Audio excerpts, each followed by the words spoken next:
সমাজে ভালো কোনো কাজে এগিয়ে আসতে পারতেছে না, কত শিশুদের জন্য কিছু করতেছে, এটার জন্য আমি নিজেকে প্রাউড ফিল করি। আর রাইট অফ বাংলাদেশে এসে আমি তো নিজেকে আরো প্রাউড ফিল করতেছি। প্রিয় দর্শক, সবাইকে রাইট অফ বাংলাদেশের পক্ষ থেকে আন্তরিক শুভেচ্ছা অভিনন্দন। রাইট অফ বাংলাদেশ সবাই মিলে বাংলা সাজায় এই স্লোগানে পথে চলা একটি স্বেচ্ছাসেবী অরাজনৈতিক অলাভজনক একটি প্রতিষ্ঠান।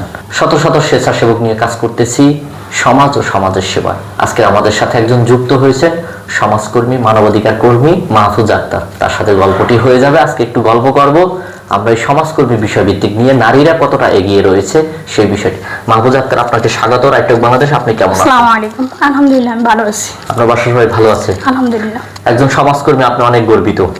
ইনশাআল্লাহ, অবশ্যই। আপনি সমাজ সেবায় কাজ করতেছেন, এই জিনিসটা আপনার কাছে কেমন লাগতেছে? আমি নিজেকে গর্ববোধ করতেছি, আমি সমাজসেবী হিসেবে কাজ করতে পারতেছি। একটা নারী ঘরের কোণ থেকে বেরিয়ে সমাজের জন্য কিছু করতেছে, মানুষের জন্য কিছু করতেছে, কত শিশুদের জন্য কিছু করতেছে, এটার জন্য আমি নিজেকে প্রাউড ফিল করি। আর রাইট অফ বাংলাদেশে এসে আমি তো নিজেকে আরো প্রাউড ফিল করতেছি। একটি প্রশ্ন আপনার কাছে জানতে চাই, সেটি হচ্ছে নারীদেরকে এই সমাজ সেবা আসলে কাজ করতে দেয় না কেন? এটা বাধা দিচ্ছে বা এটা বিষয়?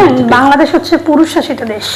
এখানে 80% মেয়েরাই ঘরের বন্দী, এটা যেই কোনো জায়গা থেকে বলেন, ঠিক আছে? তো এটার কারণে বেশিরভাগ মেয়েরাই সমাজে ভালো কোনো কাজে এগিয়ে আসতে পারতেছে না। সমাজে যেই কোনো কাজ ভালো কাজ বলেন আপনারা। এখন এই নারীরা যদি এই ভালো কাজে না আসে, তাহলে এই পরিবার, ছেলে সন্তানগুলো কেমন হতে সেম পজিশনে যাবে। আমি মনে করি প্রত্যেকটা পুরুষকে বলবো আর প্রত্যেকটা ফ্যামিলি মেম্বারকে বলবো, আপনারাও ভালো কাজে, সমাজের ভালো কাজে এগিয়ে আসেন এবং নারীদেরকেও এগিয়ে আসতে দেন। তাহলে তাদের পূর্ব প্রজন্ম যারা আছে তারা ভালো কিছু পাবে। আসলে এই যে নারীদেরকে আসলে ঘরবন্দি রাখা, এটা কি আসলে কি মানসিকতার অভাব নাকি বা কোনো ঘাটতি দেখছেন? এটা মনুষ্যত্বের অভাব আমি মনে করি।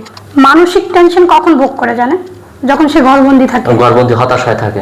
আপনি ভালো কিছু করতে যান, দেখেন আপনার ঘরের মধ্যে আপনার মানসিক ছিল একরকম, বাইরে গিয়ে আপনি একটা ভালো কিছু করেন, দেখবেন আপনার মানসিকটা হয়ে যাবে অন্যরকম। অন্যরকমের। অনেক সময় ঘরবন্দির বিষয়টা আমরা প্রায় সময় দেখি, অনেক নারীরা সমাজকর্মী হিসেবে কাজ করেন, দেখা যাচ্ছে পুরুষরা বাধা দিয়ে যাচ্ছেন, এই সেক্টরে কাজ করতে বাধা দিয়ে যাচ্ছেন, যেটা আমরা দেখি অনেক সময় মানসিক বিপর্যয়। আমাদের বাংলাদেশে তুলনামূলকভাবে একেবারে নারী সমাজকর্মী খুবই কম, যেখানে দেখা যাচ্ছে যে বাংলাদেশে তো আপনার অর্ধেক নারী অর্ধেক পুরুষ, তাই না? তো যেহেতু সমান লেভেলে এগিয়ে চলার জন্য কিন্তু থাকতে হয়, পরহেজগারিতার মধ্য দিয়েও কিন্তু ভালো কাজ করতে পারে, মানবিক কাজ করতে।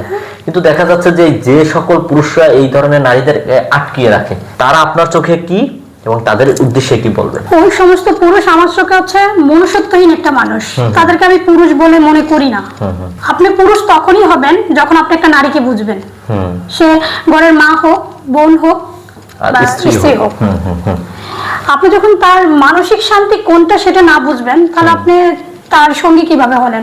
অনেক মেয়েরা আছে বাইরে গিয়ে ভালো কিছু করতে চায়, তাদেরকে করতে বাধা দেওয়া হয়, ঠিক আছে? তো আমি তাদেরকে পুরুষ বলে মনে করি না। এই মানবিক কাজ করতে আপনার কাছে আসলে কেমন লাগে বিষয়টা? ভাইয়া, আমি একজন সমাজকর্মী, আমার এই কাজগুলো করতে খুব ভালো লাগে, প্রাউড ফিল হয়। আমি তারপর একবারে বললাম, আমি খুব গর্ববোধ করি। আমার এই কাজগুলো যেখানেই হোক আমার কোনো প্রবলেম হয় না। যারা এই সেক্টরে আসতে চায় তাদের জন্য কি আমি তাদেরকে শুভকামনা জানাবো, তাদেরকে বলবো এগিয়ে আসুন, আমরা সবাই মিলে বাংলাদেশটাকে সুন্দর করে সাজাই। হিংসা, বিদ, একজন আরেকজনের পিছনে লেগে থাকা, এগুলো বাদ দিয়ে আমরাই পারি বাংলাদেশটাকে নতুন করে সাজাতে। একদম। যে সমস্ত সামাজিক প্রতিষ্ঠানগুলো আছে, যেমন রাইট অফ বাংলাদেশ, একটা সামাজিক প্রতিষ্ঠান, এটা বলে কোনো রাজনীতি নেই।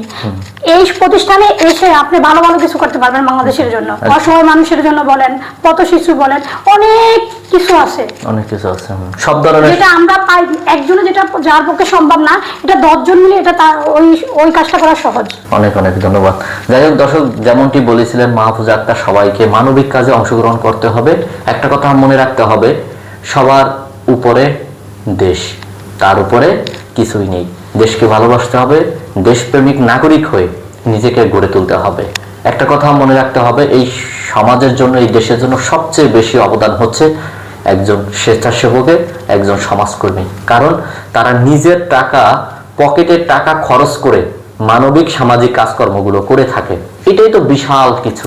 এই সমাজের জন্য নিঃস্বার্থভাবে প্রতিনিয়ত কাজ। সত্যিকার অর্থে একজন স্বেচ্ছাসেবক পৃথিবীর শ্রেষ্ঠ মানুষ, তার মতো কোনো মানুষ পৃথিবীতে আর নাই। এভাবে মানবিক কাজে সবাই যুক্ত হবেন, সবাইকে একজন স্বেচ্ছাসেবক হয়ে বেঁচে থাকতে হবে এবং শেষ পর্যন্ত মৃত্যুবরণ করবেন হাসতে হাসতে।